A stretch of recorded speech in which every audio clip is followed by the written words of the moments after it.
Hello बच्चों, हम 11वीं का दूसरा चैप्टर रिलेशन एंड फंक्शन कर रहे हैं। इस वीडियो में मैं आपको रिलेशन क्या होता है क्या बताऊंगा, फंक्शन क्या होता है वो बताऊंगा, डोमेन क्या होती है, को डोमेन क्या होती है, रेंज क्या होती है। इस चैप्टर में बच्चों को काफ़ी कन्फ्यूजन रहती है भी रिलेशन और फंक्शन में क्या फ़र्क है, कोड में या रेंज में क्या डिफरेंस है।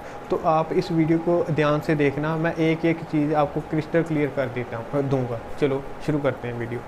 सबसे पहले रिलेशन देखते हैं। रिलेशन शुरू करने के लिए हम मान लेते हैं दो सेट, कोई भी एक सेट मान लेता हूँ मैं, सचिन, राहुल और लक्ष्मण, और बी सेट मान लेता हूँ एक्स, वाई एंड जेड। ठीक है, तो इनको अगर मैं ऐसे सर्कल में दिखा दूँ तो इसे बोलते हैं एरो डायग्राम। क्या बोलते हैं? Arrow diagram. इसमें तीनों इसके एलिमेंट लिख लेता हूँ, जो तीनों, वो सचिन है, राहुल है और लक्ष्मण है। और यहाँ लिख लेता हूँ एक्स है, वाई है, जेड है।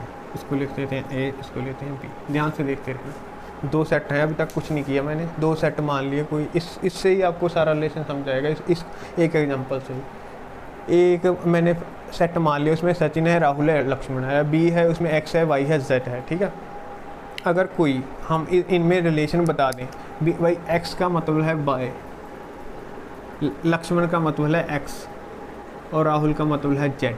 ठीक है, ये हमने एक रिलेशन बना दिया। एक सेट, ए सेट के एलिमेंट्स और बी सेट के एलिमेंट्स में एक रिलेशन बता दिया। ठीक है, समझ गए? क्या बताया अभी? सचिन का मतलब है वाई, राहुल का मतलब है जेड, लक्ष्मण का मतलब है एक्स। एक रिलेशन बता दिया ना। जो जो हमने रिलेशन बताया उसको लिख दो ऑर्डर्ड पेयर में। सचिन के साथ लिख दो वाई और अपना राहुल के साथ लिख दो जेड और लक्ष्मण के साथ लिख दो एक्स।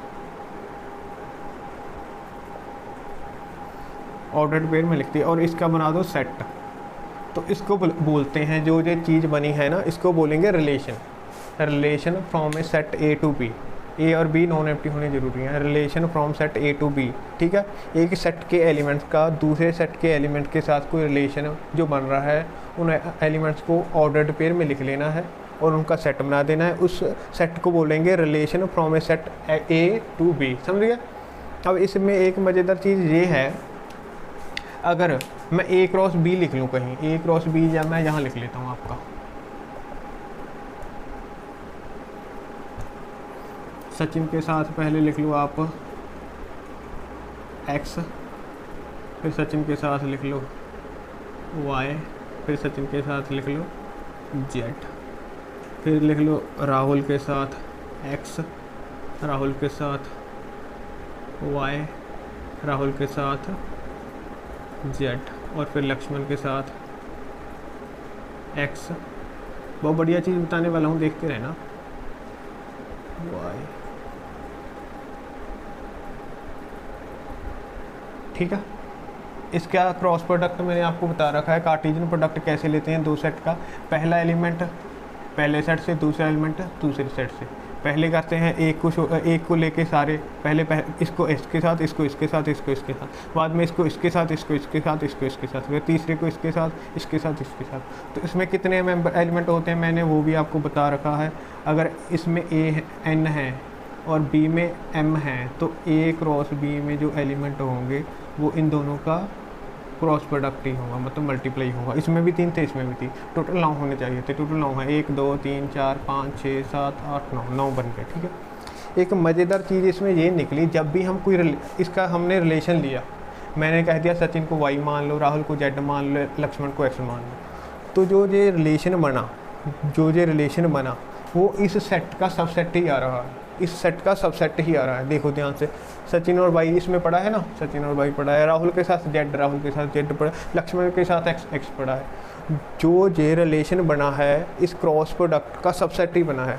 चलो मैंने ये माना था, और एक दूसरा बंदा आ गया कह रहा है भाई मैं इस तरह नहीं मानूंगा, मैं तो इसको और तरह डिफाइन करता हूँ। उसने कह दिया मैं तो सचिन को एक्स मान रहा हूँ और इसको जेड मान रहा हूँ और इसको वाई मान रहा हूँ। तो इस रिलेशन में कौन कौन से एलिमेंट आएंगे? इस रिलेशन में आ गया आपका सचिन के साथ x, और राहुल के साथ आपका आ गया z, और लक्ष्मण के साथ आपका आ गया y।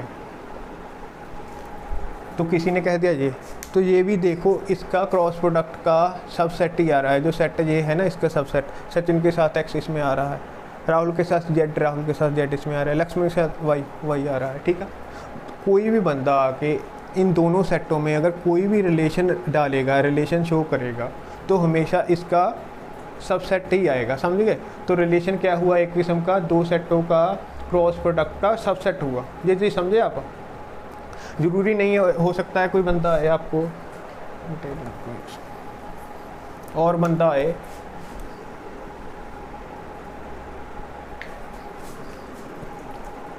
वो बोल दे भाई सचिन को मैं मान रहा हूँ y और लक्ष्मण को मान रहा हूँ x, और राहुल का कोई रिलेशन ही ना होता है, तो इसका भी अगर हम सेट रिलेशन बना लेंगे सचिन के साथ y और आपका लक्ष्मण के साथ x, तो ये भी जो सेट बना ना, इसका सबसेट बना।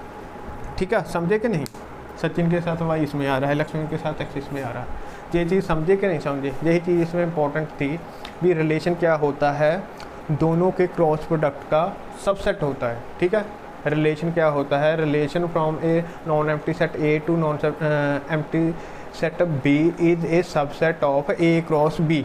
ठीक है, ए क्रॉस बी का क्या होता है? सबसेट होता है। उसमें ए पहले सेट के एक एलिमेंट का दूसरे सेट के एक एलिमेंट के साथ रिलेशन बताया जाता है। ये चीज़ समझ आ गई आपको? ठीक है, अब एक चीज़ और भी देख लो, इसमें जो पॉसिबल इसके सबसेट हैं, इसके पॉसिबल सबसेट हैं भी, मतलब इसमें कितने रिलेशन दिखाए जा सकते हैं, ए से बी सेट के बीच कितने रिलेशन दिखाए जा सकते हैं, वो हमेशा होता है 2 की पावर जितने इसमें मेंबर हैं। मान लो इसमें कितने आए ये, तो number of subsets of A cross B क्या होते हैं? 2 की पावर n क्रॉस m। अगर इसमें n एलिमेंट है, इसमें m है। ठीक है, जहाँ यही चीज़ रिलेशन है, तो number of possible relation from A to B भी कितने होते हैं? यही होते हैं। ए टू बी रिलेशन जो पॉसिबल यही बनेंगे, इसके ही सबसेट ही आएंगे। जो भी कोई भी रिलेशन हमने बनाना है, इसका सबसेट ही आएगा। ये तो हमको बता ही दिया कि ये सबसेट आ रहा है, तो कितने रिलेशन बन सकते हैं इन दो सेटों में? कितने पॉसिबल रिलेशन है? जितने इसके सबसेट है उतने ही पॉसिबल रिलेशन हैं। ठीक है, ये चीज़ समझ गए आप अच्छी तरह? ठीक है, तो आगे देखो आप।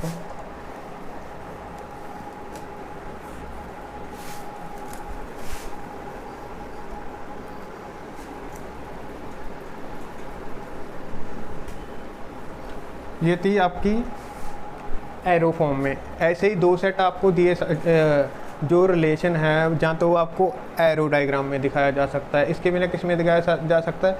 सेट बिल्डर फॉर्म में दिखाया जा सकता है। इसके बिना और क्या दिखाया जा सकता है? रोस्टर फॉर्म में। तीनों फॉर्म में दिखाया जा सकता है एक रिलेशन। तो जो पहले देखते हैं हम डोमेन क्या होती है, डोमेन देखते हैं।